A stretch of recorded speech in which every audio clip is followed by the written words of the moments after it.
Morning, Council. Welcome along to this LTP workshop, having a look at activity planning for museums and galleries, recreational and sports facilities, community and heritage halls, events and festivals, libraries, adaptation and emergency management. Just to note that there are two parts of today that will be in public excluded, museums and galleries and adaptation, and emergency management, both for reasons of commercial sensitivity because there are some negotiations still going on. So the first part will be public excluded, and then the adaptation and emergency management, which should be at around midday, will also be in public excluded, just a note. I have had a message from Councillor Stewart that he'll try and join us on Teams, and I think Rhiannon might be joining us on Teams later on as well. I don't have any other apologies. Matua Mike, of course, who's unwell this morning. Somebody move that's accepted. Councillor Broad, Councillor Lush, put that all in favour. Against, carried. So to go into our first session, which is the discussion on museums and galleries, I'll move that we go into public excluded for reasons of commercial sensitivity. Moved by Councillor Dermody and seconded by Councillor Boyle. Put that all in favour. Against, carried. For those that are following on the live stream, recreational and sports facilities, we should be having a discussion around that at about 10 o'clock this morning, at which point the live stream will resume.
Hey, welcome back to our LTP activity workshop. Our next, and we're back in public now.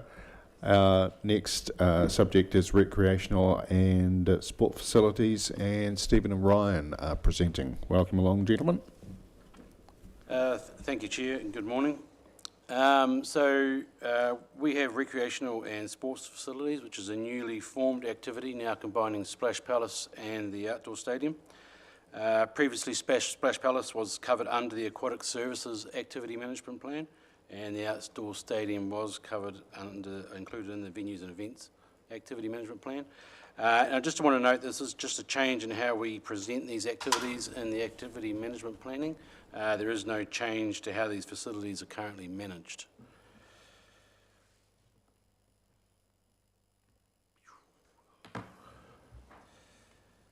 So demand for aquatic services is growing due to an ageing and increasing population, with senior participation up 86% and further growth forecast. Facilities are already heavily utilised, creating capacity pressures, while ageing infrastructure and increasing costs could impact future levels of service. Balancing user fees and rates will continue to be an ongoing concern.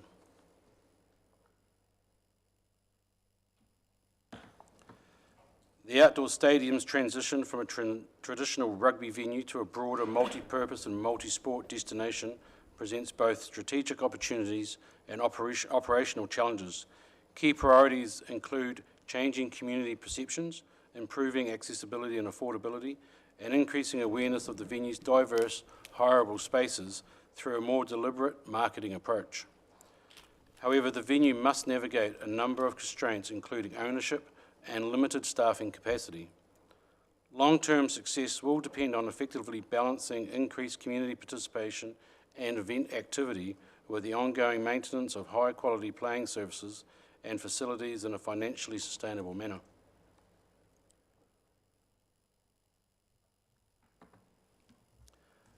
Splash Palace provides a range of aquatic and wellness services while maintaining compliance with industry standards. Current performance is being impacted by pool closures, staffing shortages, and reduced cafe and retail revenue. Funding support remains important for the Learn to Swim program to ensure continued service delivery. Splash Palace also supports the Southern Stags, Southern Sharks, and Southern Steel through sponsorship arrangements based on contra agreements. So in exchange for providing season-long pool access to these teams, Splash Palace receives benefits such as game tickets and player appearances, which are used to support marketing initiatives, community engagement activities, and participation growth. A key example is the annual Party with the Sharks event held for one local community sports team.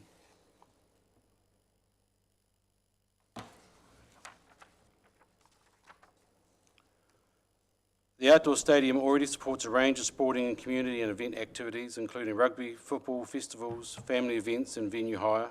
The opportunity moving forward is to increase utilisation of the venue spaces and facilities, attract more events through targeted event funding, and maintain affordable access for the community. Without these changes, the outdoor stadium risks remaining an underutilised asset rather than reaching its full potential as a multi-purpose community and events venue.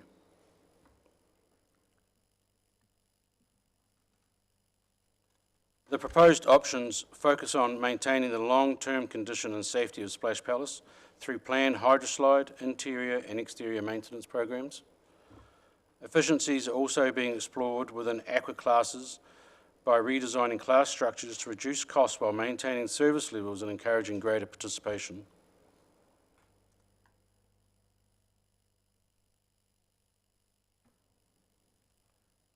This forecast provides a long-term view of the operating expenditure required to maintain the outdoor stadium over the next 30 years.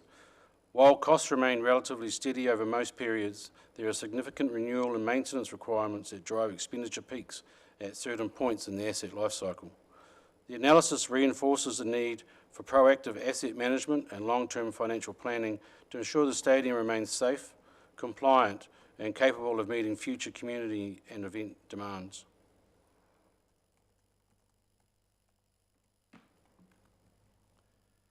Council approved through the Red Lights competition for the long-term plan and allocation of funds to be used for a movie night or event at Splash Palace.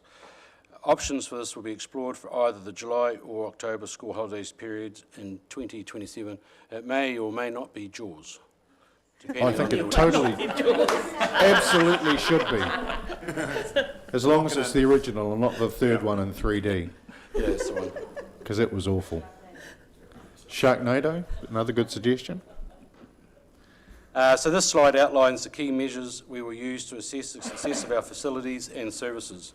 For Splash Palace, the focus is on increasing participation, maintaining high customer satisfaction, achieving accreditation standards, and ensuring reliable facility availability. For the outdoor stadium, measures include tracking user numbers, bookings, and community satisfaction.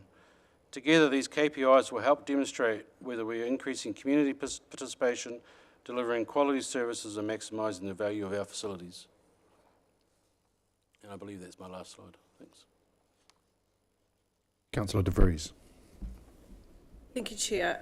Can we just go back to the Rugby Park whole of life cost modelling? Yeah, that one. So you've indicated the cost breakdown. So 20% of that cost will be spent on security, 20% on planned maintenance. I mean, why would security costs be so large, and what are you foreseeing in that space? To be fair, this was completed by WT, so I'm not completely down with that, sorry. Rex. It would be based on a model that WT have used for across similar facilities. So it's indicative, but I would suggest as the space gets activated, that those allocations will change in terms of where the allocation of use for operational expenditure will change. So it's indicative, and yeah, I think it's a very valid point that you've picked up, and is really just a model that has been put forward from the work that WT have done. Further questions?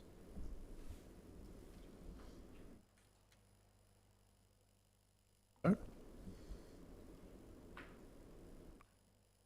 How expeditious was that? Sorry, Councillor Boyle. It's just like being at an auction. As soon as you're about to go, Yeah, that's going, hello. probably more operational. I mean, it is operational. There are times when Splash Palace is criticised for the condition of the water and the lack of cleaning, or,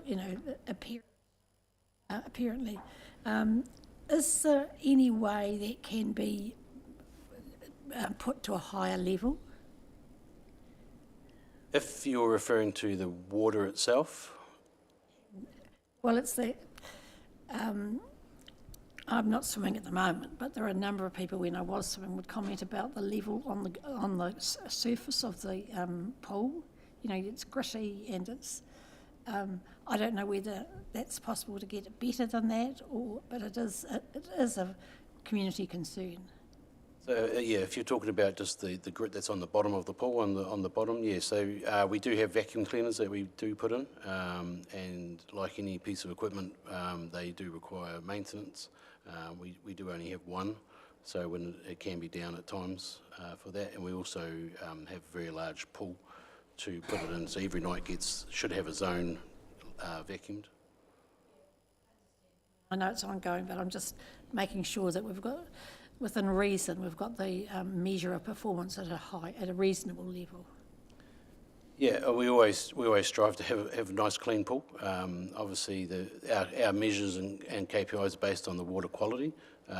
So there is grits that can be introduced whether people have been out at the beach and haven't cleaned their swimsuit properly and that sort of stuff. But generally, we have one of the best sort of filtration systems. We've got UV as well that treats the water, and we meet the required standards in that treatment. Councillor Dermody. Yeah, thanks, Chair. It's just, is the graph, that graph for Rugby Park, is there a similar one for the swimming pool? Have we done that work in terms of the forward projections for both OPEX and CAPEX? No, we haven't done that. It'll just be whatever's in the long-term plan, financial. And so it's all... Sorry, do you want to have a crack at that, I Rex? was just going to say, Councillor Dermody, it is an area that I'm working on across all of the facilities to get standardised operational capex asset management for 30 years periods. So working with our strategic asset and property team, it will be something we will be factoring into our work programs for all of our what we call external facilities, likes of the library, likes of the pool, and the museum. So WT have been engaged to do exactly that for the museum, and Tisbury as well.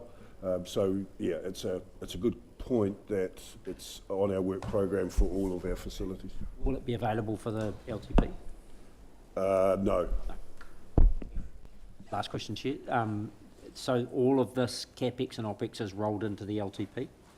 That's the intent. That this information will feed the long term, and when I say long term, not just the 10-year period of the plan, but over a 30-year life cycle of the facility's life cycle. And I think back to what Patricia said earlier, that's what we start dealing with from October forward. Further questions? If not, is that the end of this part of the presentation? It is, thank you.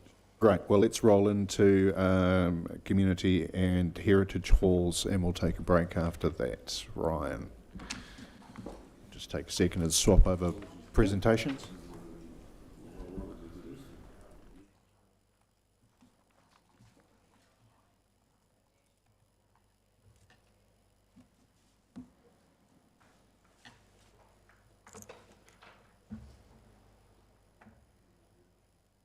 Floor is yours, Ryan. Thank you. So yeah, the Community Heritage and Halls activity falls under the venues and events, provided event spaces and support essential to cultural, social and commercial events within ICC venues for Invercargill. The activity supports community wellbeing, strengthens the local economy, contributes to the city's identity, destination appeal, and council delivers this activity due to the facilities required not being commercially viable for private operators. But yet they are vital for community access and regional development. Demand for venues and events is shaped by population trends, domestic tourism, cost of living pressures, etc. And we are optimistic for domestic tourism growth. National event organisers are continuously looking for the best service available and also the best value for money. And we, as a team, want to be leading that from the front.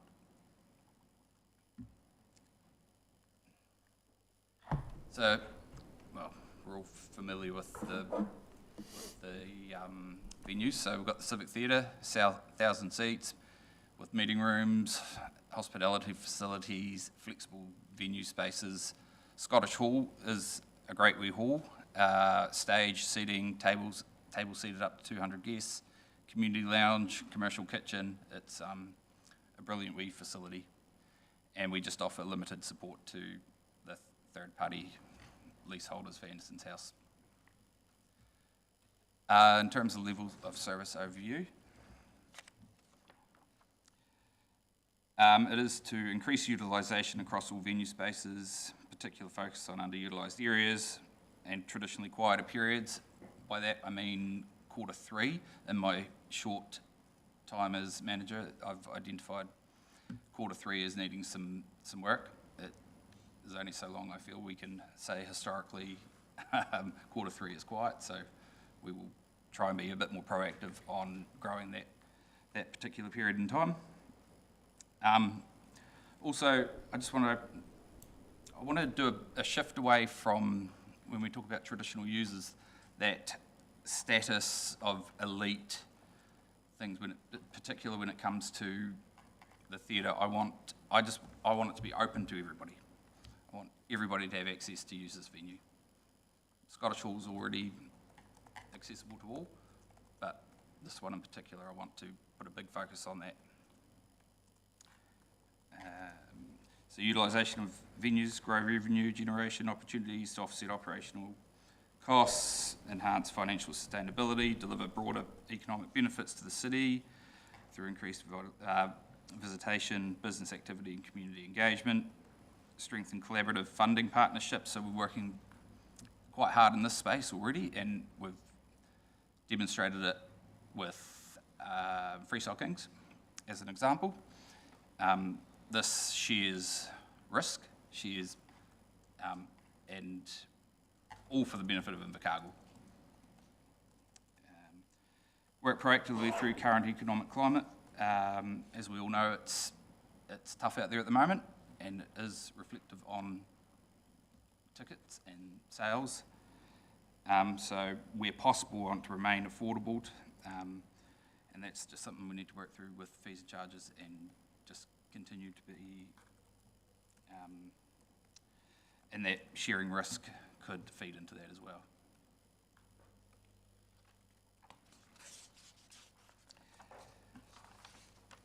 Key issues for the activity: maintain buildings through planned renewals, responsive scheduled maintenance programs, ensuring they remain safe, compliant and fit for public use. So we're working quite closely with the properties team, and along with that, work collaboratively with the properties team to maintain plant and equipment through planned renewals, reactive maintenance, scheduled maintenance, ensuring reliability, safety and operational performance, maintain venues at a safe, compliant, fit for purpose standard. With that, and it's further in AV technology, we've fallen behind there. So we need to put a bit of investment into that and get us caught up. While preserving the heritage features and thematic presentation to strengthen the unique market positioning and visitor appeal.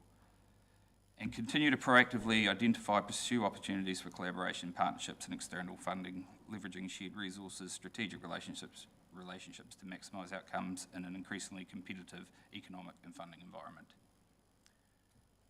Can I ask, Ryan, in the AV upgrade that you're looking for, and I realise the need for that, particularly for conference/meeting style facilities, but does that include the likes of lighting and soundboards in the theatre house? Yes. Thanks. And much more detail than that. We're talking new cat cabling through the walls, shielded cables to stop interference, DMX nodes, XLR, all the things that, and in the bids of past, can cause critical failure of an event.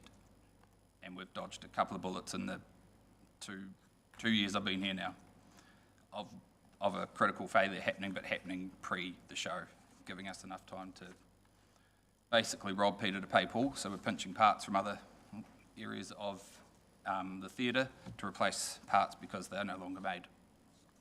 Not an ideal situation. Councillor Broad. Thanks, Chair.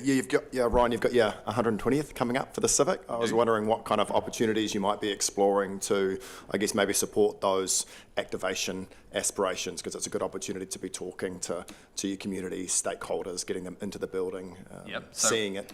So we are probably a couple of days away from releasing it, but we are doing a couple of things for the 120th. We have, basically, it's a mix-up of the open days we've done in the past, where it's going to be free. We're going to open to the community.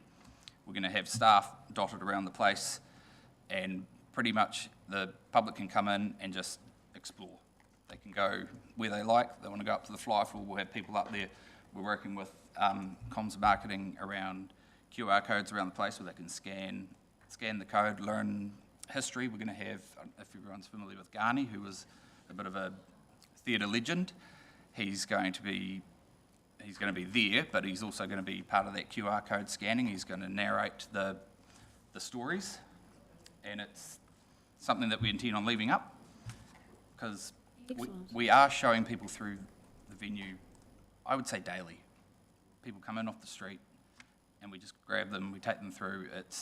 I find it very humbling. I love doing that side of things. But we'll save the rest of the surprise for... Yeah, I was going to say. Give it all away. Don't want to pop that balloon just Thanks. yet. Councillor Tomic Norton. I hope you're going to dress up in 120-year-old costumes, sort of things. I think that would add to it. It should be dress up as... Certainly going to crack out some older equipment from the museum and things like that, from our museum.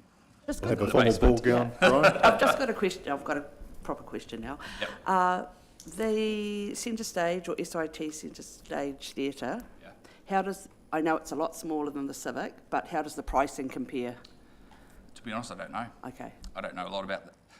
Like, I'm relatively new to the theatre industry anyway, so I'm not even too sure how many it seats. But So it sits with the Southern Institute of Yes. Technologies Trust, and it's managed by Chamber of Commerce on their behalf. Yeah, I was just wondering about costs, but I'm thinking if you wanting to expand who you're, making this available for, school productions. It's a sometimes we go 300-seat there, or- theatre. Yeah, 300. Yeah. yeah, and as you know, for school productions, by the time you get 2 parents for every kid, that far exceeds that number anyway. Yeah. But it's in between, I guess, what we offer here with the main theatre itself and the Victoria Room next door. Yeah, exactly. And there's And also with the Scottish Repertory Hall in House. between, essentially. Councillor De Vries? Chair. Thanks, Ryan. Talk to me about how we can support more events to be activated or more use of Anderson House. And I know that it has a trust. So how does that work? How can, I guess, our expertise support what happens at with Anderson's House Trust as well? So at the moment, we're growing our relationship with the trust. We meet with them regularly. We attend their meetings. We've offered equipment if they need, like we've got stacks of trestle tables, all that sort of stuff if they want to run, lighting if need be. We've got Laura with her event expertise as well, so she's gone to a meeting of theirs and spoken to them about that. So at this stage, it's just advice that we're offering and the option of equipment if needed. Our main issue is making sure the building is operational. It's just such an amazing space to be utilised. It is a cool I know space. lots of people would love to see something happening on the grounds there. Yeah, and there's little things that they need to work on, like getting their website up and running or pricing structures out there. There's lots of things that we are working with. So the grounds still sit within council's domain under parks. Mayor Kemp? I mean, just when you said our role is to make sure it's still operational, a concern that I've had, and I'd be interested in the comment, is whether the maintenance of the building is continued and whether it's adequately heated, that it doesn't, deteriorate over time. I know that we don't have accountability for that, but it's our building and we need to be concerned about it. Through you, Chair. Yeah, it's certainly on my list to develop further the requirements, as you point out. It's one of those, I suppose, situations that I've found we've been very good at putting things through a complicator. And we have a landlord-tenant relationship with the trust. And the tenancy agreement is quite specific as who is responsible for what, which we are constantly working within our bounds and their bounds to ensure that the asset, which we own as the landlord, is protected to the points that you make exactly in terms of around heating. The complication as well is that the ground, as the chair pointed out, the grounds actually aren't the responsibility of the trust, they're the responsibility of our parks and recreation team. And what's on those grounds, therefore, so it's actually really confusing for want of a better word, the consumer, the public, as to who they deal with. So it's one of those things that I'm trying to unravel to then knit back together to both support the trust in continuing to be able to do what they're doing, but I've also talked with our venues and events team, Ryan and his team, to make sure that we understand our role in supporting them, but we can't deliver on their behalf because we don't have that resource to do so, and they are the tenant. So to your point, Mia, it's a work in progress, but certainly one of the things that I have focused on is our responsibility as the asset owner, first and foremost, to protect that significant asset for the city. Councillor Boyle? It's a statement, Ryan, really. Has the production of the art boards up here generated a number of people coming in? Fantastic idea. The Yeah. last couple of weeks? Yeah. Yes, definitely, yeah. Lots of school groups, lots of public coming in, yeah. Very But that was a great initiative, really. Yeah, and that was a collaborative approach with Hawakatūia as well, with us, yeah. Okay, back to levels of service. I think I worked through that one. I think we're on to measuring performance. So with the measuring of performance, there was a direction given to essentially get more relevant KPIs than the ones we've been operating with. And I can tell you, as someone new coming in, I found the current ones we're working on are extremely confusing. So put a lot of work into trying to get actual relevant, fact-based KPI numbers based off bookings, ticket numbers, data from unticketed events, to try more accurately reflect the usage of the venue. So that's how we've come up with these particular ones. So you're more comfortable with these KPIs, right? I'm much more comfortable with these KPIs, and these are easy to measure Oh, am I? and accurately measure. He's the one that's reporting, it just comes under your desk, that's all. I think to Ryan's point, the critical thing was to make them meaningful. Yeah. And actually add value to what we are able to report back to our community to show the service that we are providing for and with the community. We touched on it during the museum's presentation. How do you go about trying to measure satisfaction? That's done through resident surveys and So it's not done on site, it's the general resident satisfaction survey. Thank you. To that a little bit, so we have been doing on-site surveying for the venues as well. So we've done it during Q3 and Q4, and that will come through in the performance report, but we have supplemented that as well. Ooh, cool.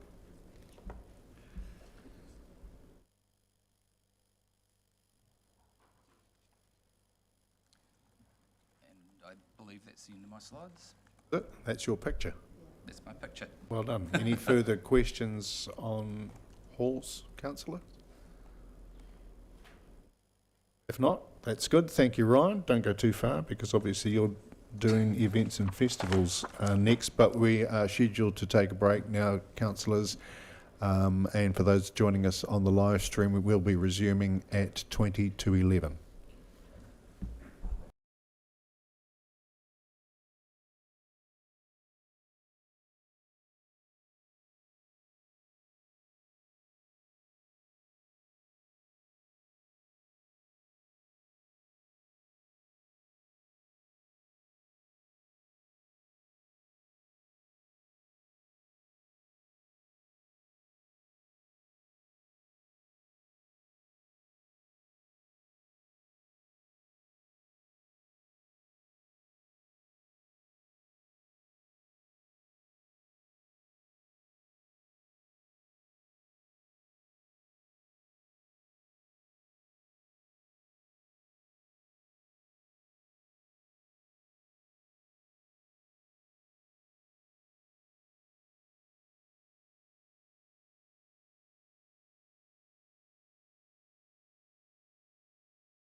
Okay, welcome back to the LTP workshop on activity planning, and we're moving into events and festivals. Ryan, you still have the floor.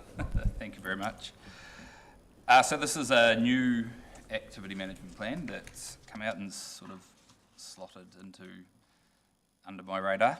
But it's not sort of the core responsibility of venues and events. So the key issues, so understanding that ICC's role and responsibility is supporting the delivery of events within ICC venues. So we need to refer back to the community halls and the Recreation and Sport Facilities Management Plan as well as roles and responsibilities partner with ICC, other ICC teams, community organisations and businesses to secure and promote event delivery across the city. And an example of that is we're currently working with Parks for an event that was a potential event that was too big for Rugby Park, so sort of passed it on, but I think that's an example of what we mean by that.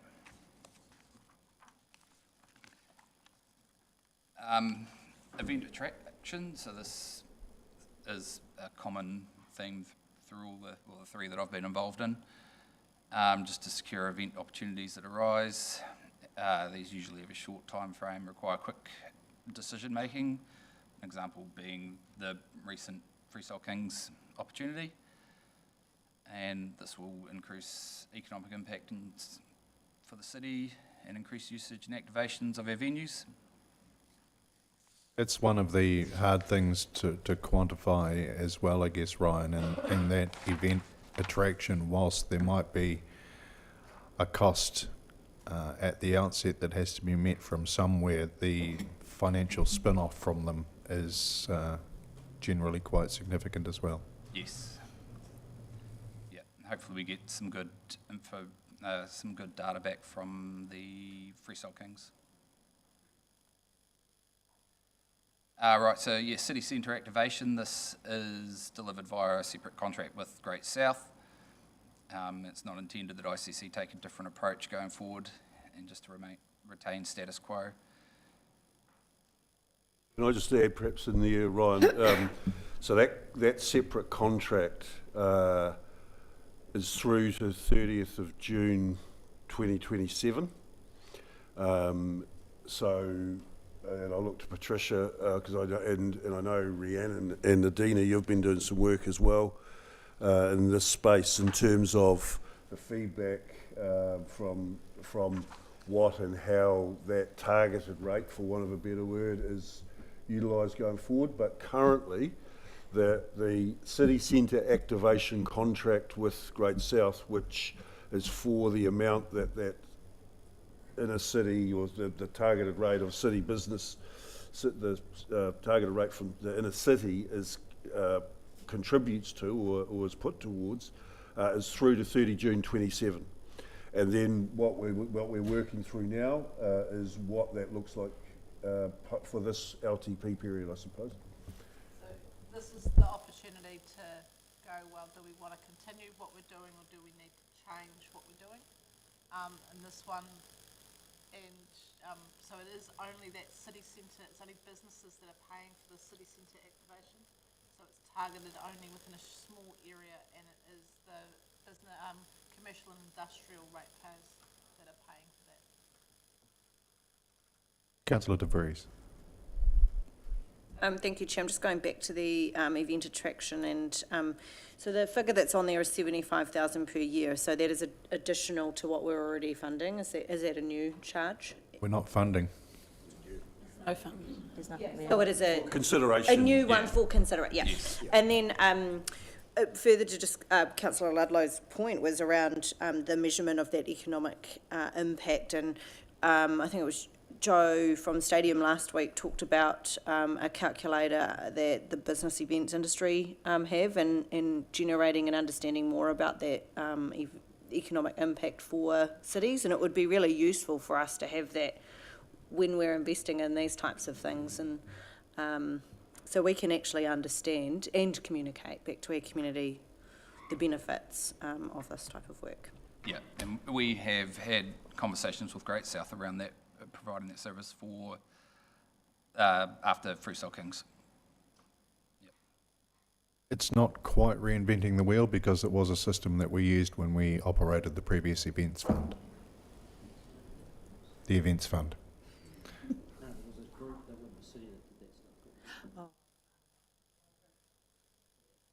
No, the Vibrant thing, it was essentially what the contract is with Great South for now. That's within the CBD. Okay, Ryan? Cool. And I guess the last page was measuring performance, but we referred to Great South's event strategy and KPIs as the current contract provider. Councillor Boyle? Ryan, I love what you do here, and what you're already starting to do is going to be great. But it's really difficult as councillors when we keep getting asked for more funding for various of things. Is there any way that when you do this first event that you can look forward to using some of that funding for next year, some of the profit? In terms of the Freestyle Kings? Yeah. Oh, yeah, so at the moment, with the underwrite and everything, and depending on ticket sales, we have budgeted with the 11K loss. Oh, have you? Yeah. Right. Okay, that's not going to work then, is No. it? Councillor Broad? Thanks, Chair. Just back to, I guess, that city centre activation through Great South, that $200,000.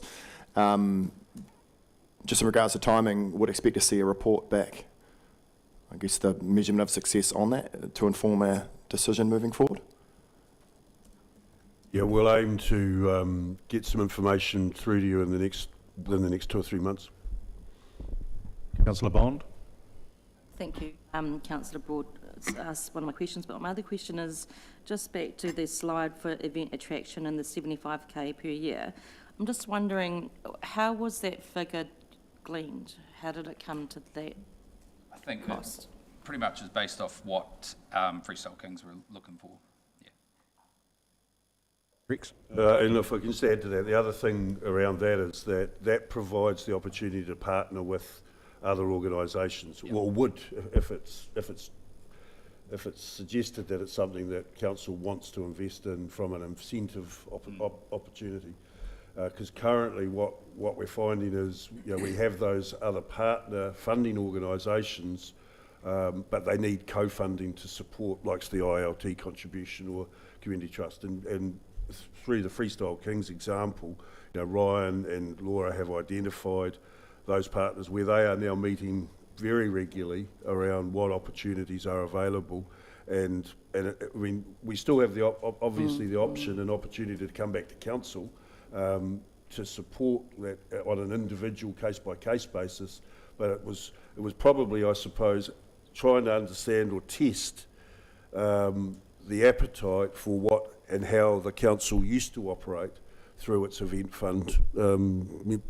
How many years ago, Chair? 5, 8 years ago? 2019. Can I ask a supplementary? Yep. Just off that information that Ryan and Rex have both provided, my first thoughts was, are we too light, given that we are trying to maximise our events and our establishments to make the best revenue we can, and also partnering up with other likewise events? Are we too light? Great question, and I guess that'll be one of the points that we get to discuss when a paper comes forward. I think initially the figure was allowing us to commit in a more timely manner and then go out and source additional funding. Yeah. It's like your baseline, then thrush off it. Okay. Yeah. So we don't delay, and then lose. Yeah. Councillor Tony McNaughton. Thanks, Ryan. I just have a question, and I'm not sure if you're going to be able to answer this because it's really Great South, but with the 200K for which is the targeted business rate, how many different activities do they run, and also do they work with other organisations to promote more inner city engagement? And I ask that question because last week it was Cook Island Language Week, kia ora, and one of the groups, one of the Cook Island groups in Invercargill, they actually had quite a big display in the mall, and that brought in people to have a look at the display, and there was activities and things like that. So as part of this program, or how are they encouraged to work with other groups rather than just relying on, getting more leverage is what I'm asking. How do we ask for that? Or I'm not too sure on that detail. So that depends on the groups who come forward to Great South, but for the events that are run within the mall, that they've got their own team that look for those opportunities and help to create them. So first question was, what do they run?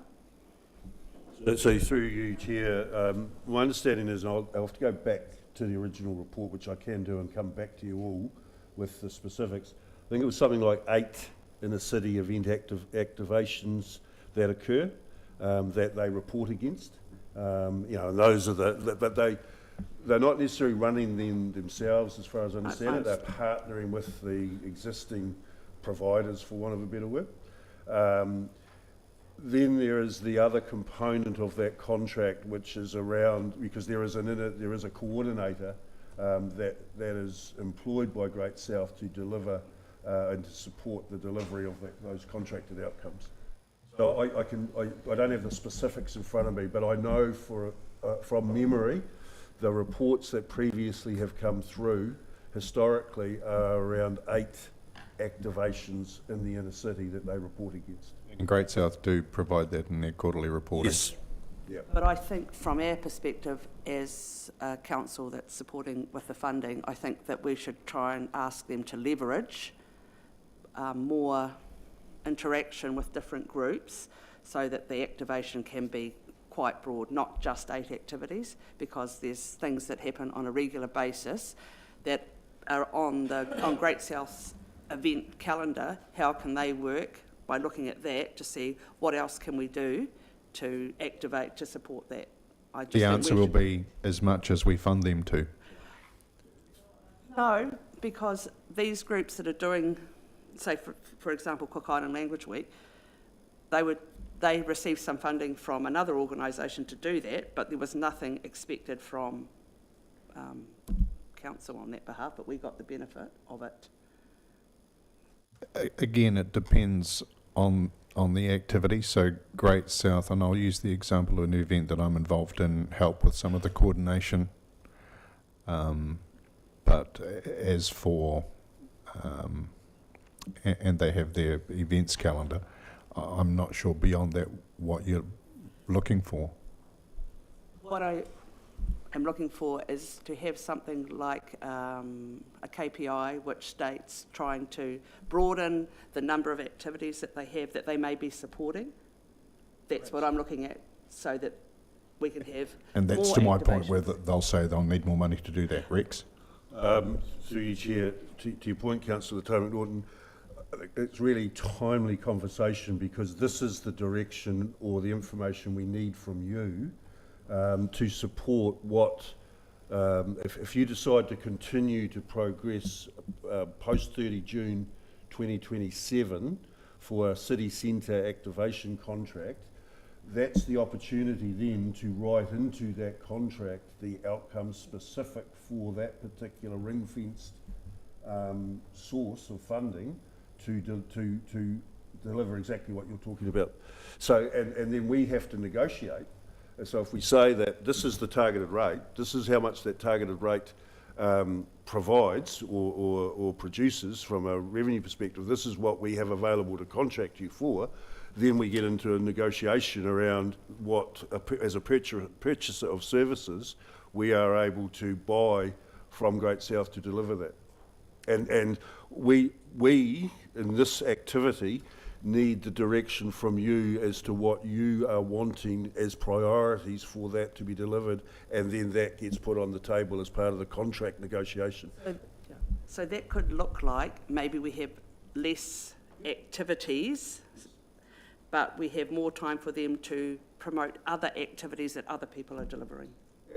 Correct. As the contractor, you are saying these are the priorities that we want to buy off you, and this is what we want you to deliver on our. That's how contracted outcomes work. We're a purchaser of services. If you want to change those services that you are wanting from the 8, primarily the 8 activation things. That's the direction we want, and I'm happy to continue to workshop those with you going forward. So looking at those groups that are underserved, like older people or rangatahi or our diverse communities, having those as priorities might be a good thing too, perhaps in the contract. Mayor Campbell. I mean, I'm just reflecting on what that $200,000 is actually for. I don't think it's a charitable fund.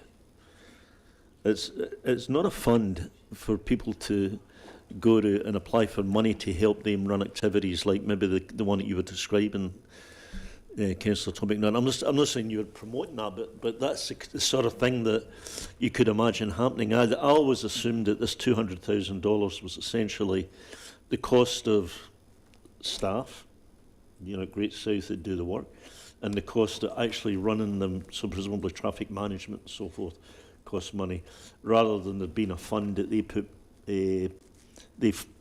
they put money into events. That was a charitable fund, but I'm not sure what it is. And what I think we need to take a more holistic view of this. There's sort of bits and bobs of stuff getting done.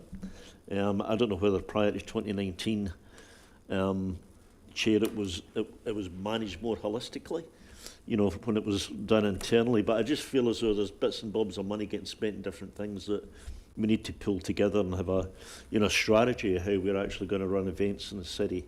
Whether that be in Rugby Park or in the theatre or in the street for that matter. We need a more holistic view yet. 2019, it was just a fund that organisations were able to apply to, and there were criteria that they needed to meet, and there needed to be deliverable economic benefits for the city, and in some areas we got them to focus on the CBD as well. Councillor Boyle. Is there any way that the events people here at events could contract one of those 8 for the year? So they do 7 internally in town, and 1 they contract out to the events for the city. How do you pick? Sorry? Holistically, that sounds great, but how do you pick what the... Well, they manage it. The events people here manage it. They'll do 1 event a year. I see. It just seems to me that it's a doubling of asking for resources. If there's a $200,000 resource to do that, then, and they're going to do 8 events, perhaps one of those events could be one managed by, in the city. Well, they're all in the city. I know. That's the thing. The Great South Fund is for stuff within the CBD, which is why the people in it are funded directly by a targeted rate. You see what I'm trying to do, though? What I'm talking about? No, I'm just, for a point of clarification, I'm trying to reconcile what you're asking, Councillor Boyle. So we contract, as a council, we contract Great South for $220,000 to deliver these outcomes. Are you saying withhold some of that $220,000 to expend it in-house so we deliver one of those? Yes, not necessarily withhold it, but in a new contract, we may well be able to say one annually will be delivered through the city. But we need resource to deliver that. Yeah, but you get the resource from that 200,000. Okay, so we would contract them less than the 200 and keep some in-house. Right, we're delving into a discussion that's going to happen at a later point. Down the line. I'll bring us back to the LTP. Because a lot of that stuff's what's happening in the next 12 months with the current existing contract, and there's a greater discussion around a resource that was signalled for something to be considered through this process in the LTP. The last slide, Ryan? That was it. Thank you. Thanks. It does signal that it's an area where council has some interest, and like I say, with the involvement I had with the previous events fund, there were a lot of measurables that were able to be delivered on, but I can tell you it was also a great deal more than $75,000, and it operated in 2 tranches. There were iconic events that received guaranteed funding for 3 years on an annual basis, and then there were events that came up, there had been a reserve built up, and it allowed for some flexibility for opportunities that arose, like Joseph Parker fight, the World Cheering Championships, which did get a significant financial input from council, but again, it was one of those things that brought a lot of people to town for a long period, and those are the sorts of things that committee is challenged with. It's different, to be fair, to what the expectations are from the Community Wellbeing Fund, which has a different focus. And I guess that's the opportunity that council is missing at the moment. How do we help facilitate some of those event opportunities which can have significant financial benefits? And that's the discussion for next time. But it's signalled by, here's a starting point, here's a dollar amount. From a venues and events point of view, I don't want to lose sight of those smaller things. So please get them in touch. Sit down with us. We'll see what we can do.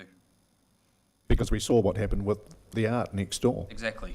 You know, and for these other events within the community to receive some recognition in a space as beautiful as this, I think signals how much they're valued. Yep. And like I said before, I want it open to all.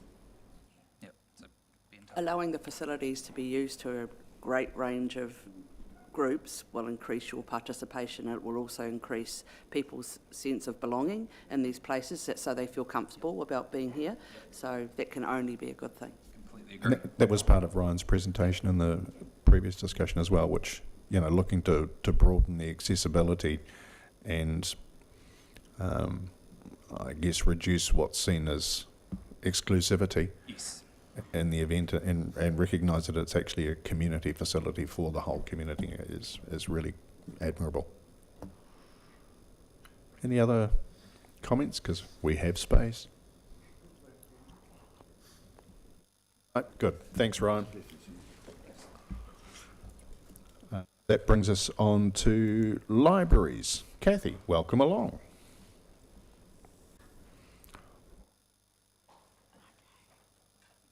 Good morning, Mayor Campbell and councillors. Thank you for the opportunity to talk about the library this morning.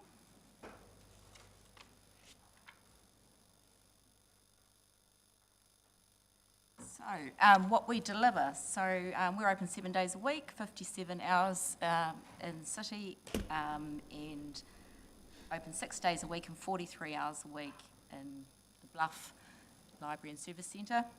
And we have databases online, of course, that people can use 24/7. Deliver programs that support literacy and connect communities. Services that support equal access for everyone, such as digital inclusion. Collections that support recreational reading, lifelong learning, and ensure the preservation of our local history, and provide access to archives through the library opening hours.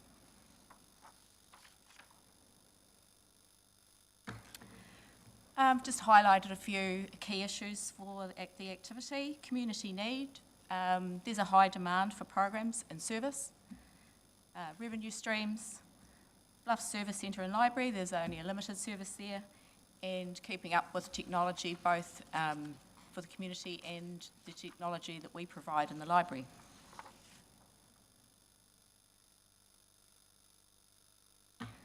So, community needs. So, balancing the community demands for more service and programs within our current staffing levels, opening hours and maximum building capacity.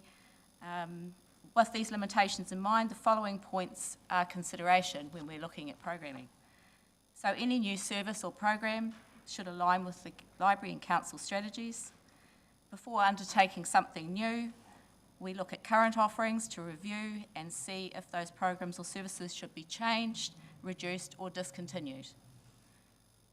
Is the program or service being offered elsewhere in the community? So an example of that was Strength and Balance. The class we held weekly is at capacity. They requested an additional session.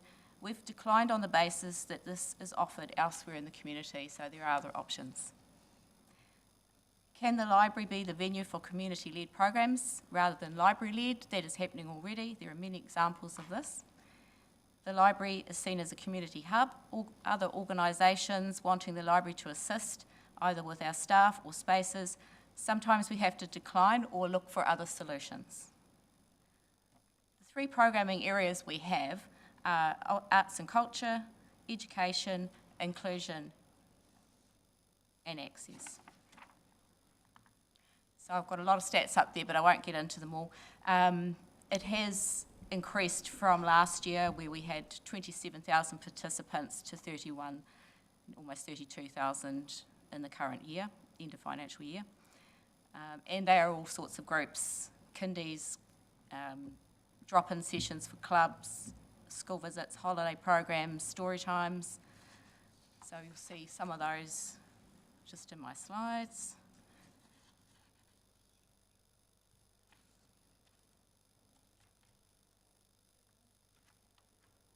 It's a long way from the days when you'd go to the library and be shushed by someone.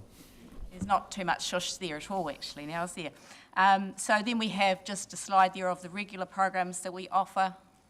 They are library-led programs, and I've just put a slide there of the programs that are community-led, and sometimes we're just providing the space, sometimes we are assisting or marketing them, and sometimes they're just completely self-run. Another issue for the activity is revenue. As you know, libraries don't charge overdue fines anymore, which is a good thing, but our main streams of revenue are meeting room hires, book sales, photocopying, rentals, and we don't have many rentals left, hold fees. Community and families, often elderly, are not able to pay for services and events. Resident survey feedback tells us that community values free programs and events. So we have put in a couple of initiatives, and they have begun and beginning to see results.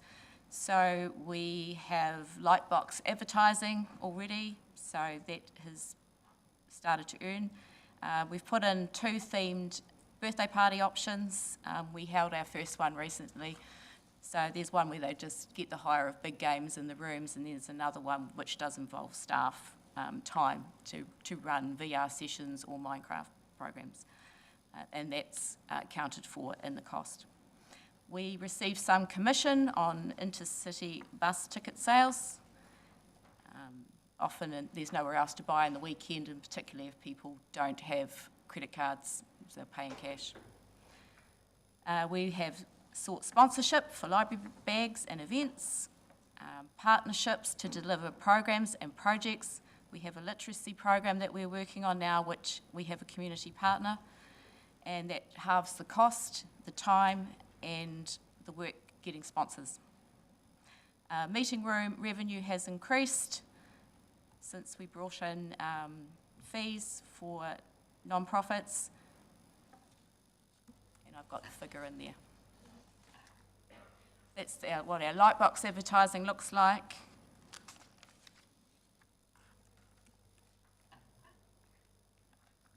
So I've just raised the Library Service Centre in Bluff. Currently the service is minimal, consisting of a small collection of books. I think it's around 1,600. There are 2 public computers housed at the back of the library building. It isn't visible from the street. Invercargill Public Library staff visit Bluff regularly with a focus on service to children.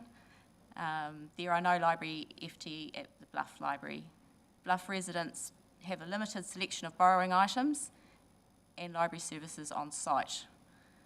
Holiday programs are run from the Bluff Senior Citizen Room because we don't have space in the Bluff Library. Invercargill Library staff visit Bluff fortnightly, visiting schools and kindergartens.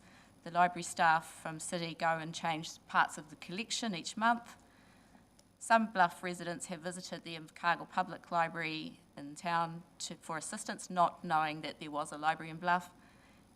Items are sent to Bluff via courier for some customers who need more variety than what is in the Bluff collection.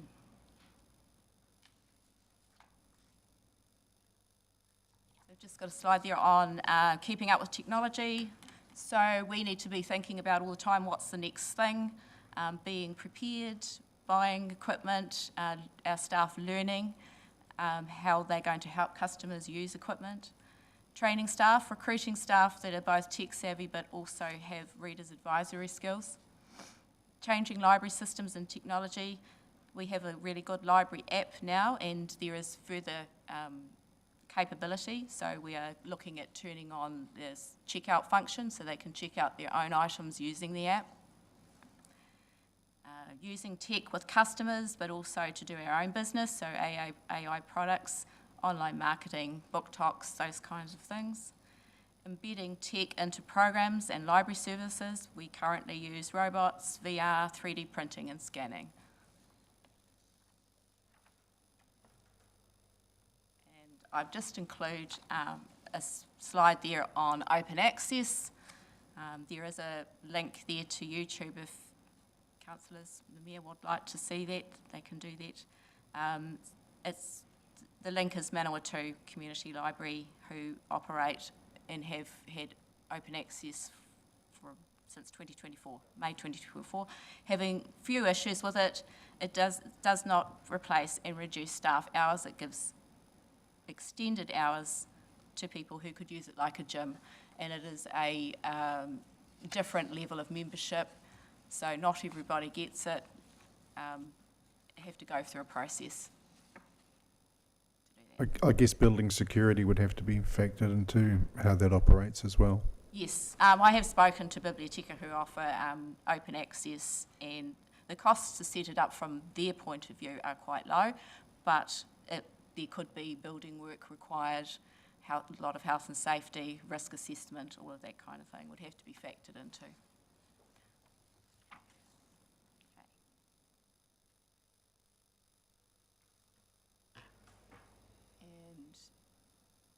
My next one is subscription for services. So I've asked for a small amount of OPEX funds just to top up the APNK service, which funding for that has been reduced, and we need to have a refresh of equipment. So that's the public free Wi-Fi and computers that we have in the library. So the KPIs, this is what we currently have. We will be making some changes to these. The annual number of library users includes physical and online. So we're looking at changing some of that slightly. And obviously we have the residents survey, the satisfaction, which is 85%.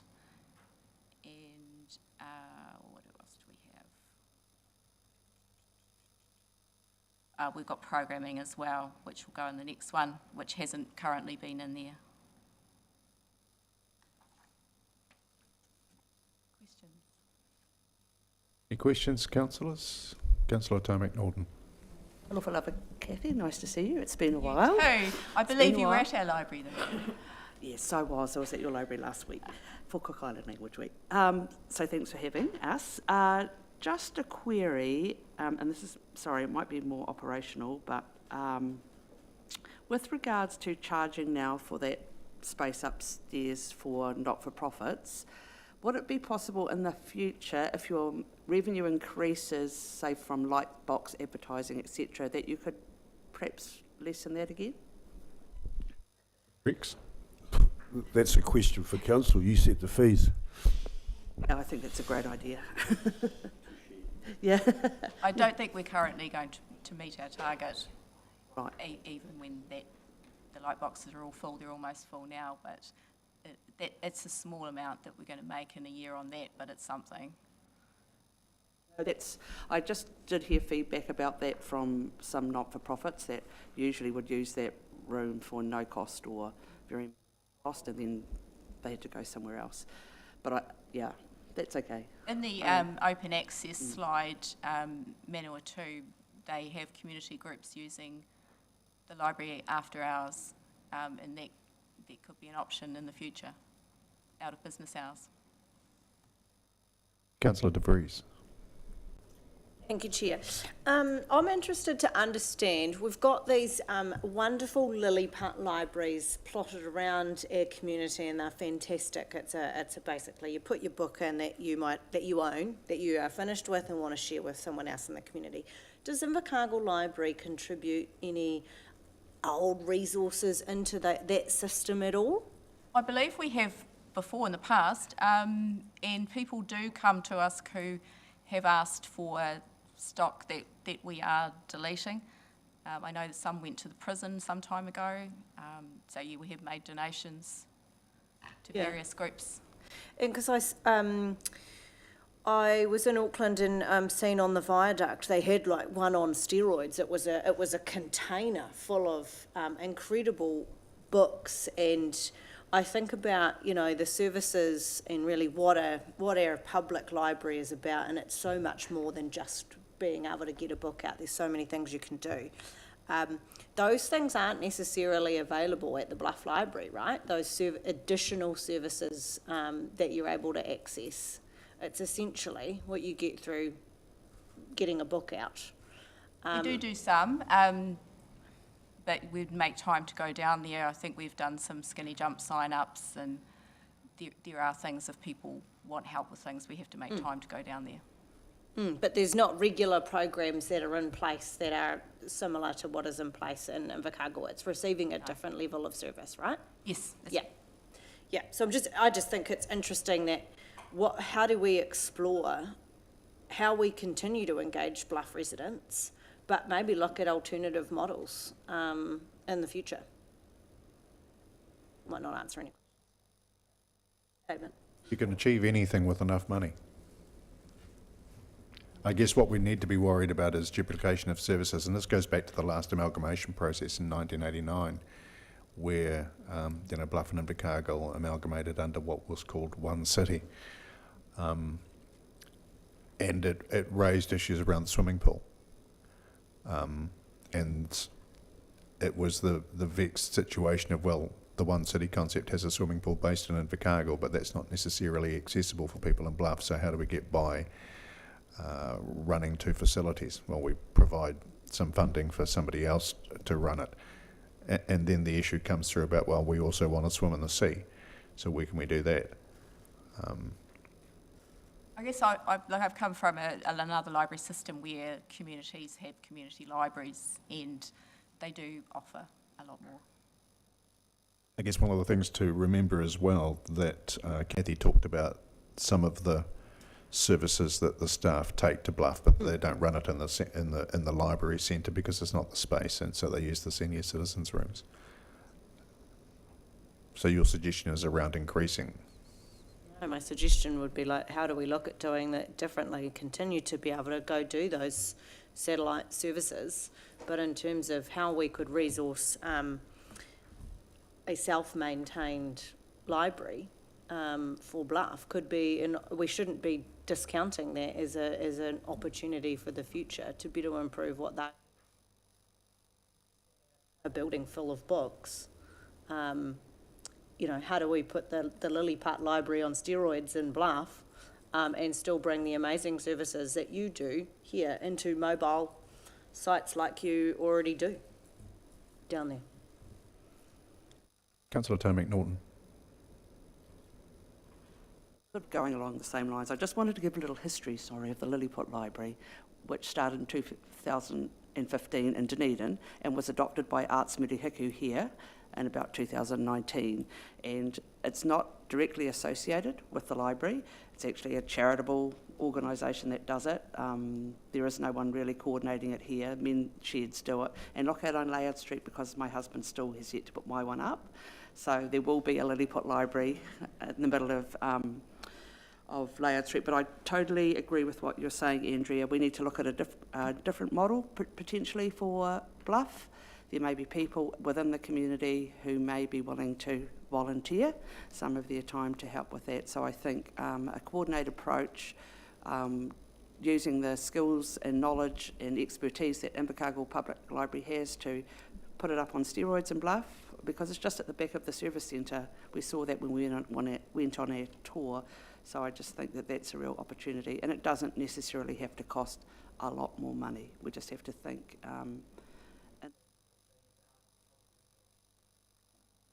Councillor Lush, were you signalling? Just a statement of the question. Just for me, I'm finding the experience at the Invercargill Library somewhat different. I'm not finding the books. I used to go there, there'd be 3 or 4 books I'd want to get straight away and find fascinating books. I'm not seeing those books there. Has the acquisition budget changed, or has the tactic of the books you've got changed, or is there anything that would indicate that? No, I don't think so. So Not there's money for books or anything like that, is there? No. Okay. No, there was a couple of years ago, 2 years in a row, we had less, so that might have impacted it slightly because we did have less money to spend, but we returned to our full budget this past financial year. So there will be things from that time that perhaps weren't bought because we did have less. We also had a period where we had less staff in the team.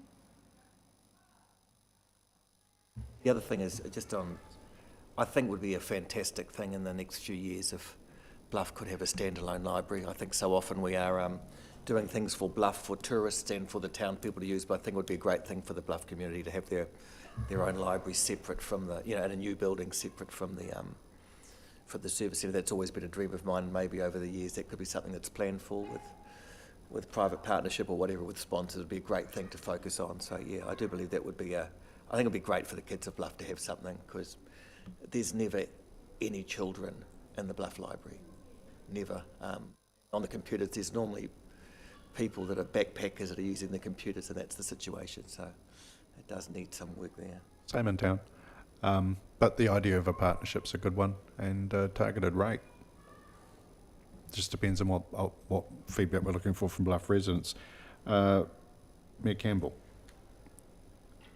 I wasn't going to use the word, but since you used it already, amalgamation. I was just going to say that, of course, under the local board model, which we would move to according to our Head Start, that would be a decision that Bluff local board would be able to make for itself. It would not be something that we would be putting on them either through our library or through, although we might still support it. They would be able to make that decision, just what the library service should look like in Bluff. Councillor Tony McNaughton. Just correct me if I'm wrong, Kathy, just relating to Marcus's question. I found that if you think there's a really good book that the library should have, if you speak to somebody, they usually will get it for you, and so it's part of the collection. So if there are books that people think, they've heard on NetRad about a really good book that's just come out, if you speak to the library staff, they usually will put it on their list to get. So that's Totally, another we really option. welcome suggestions. We have a suggest buy form, so yeah, we want to buy what people want to read. Any further questions, councillors? If not, thank you very much for the presentation, Kathy. Thank you. Councillors, the next item that we're dealing with is adaptation and emergency management. We're going to have to, it'll be in public excluded, but we're going to have to take an adjournment because that's scheduled to start at midday, and the new EMS manager, Phil Mackay, isn't able to join us until that stage. So for those that have joined us on the live stream, thank you. But when we reconvene at midday, we will be in public excluded. And we will reconvene at midday on the dot.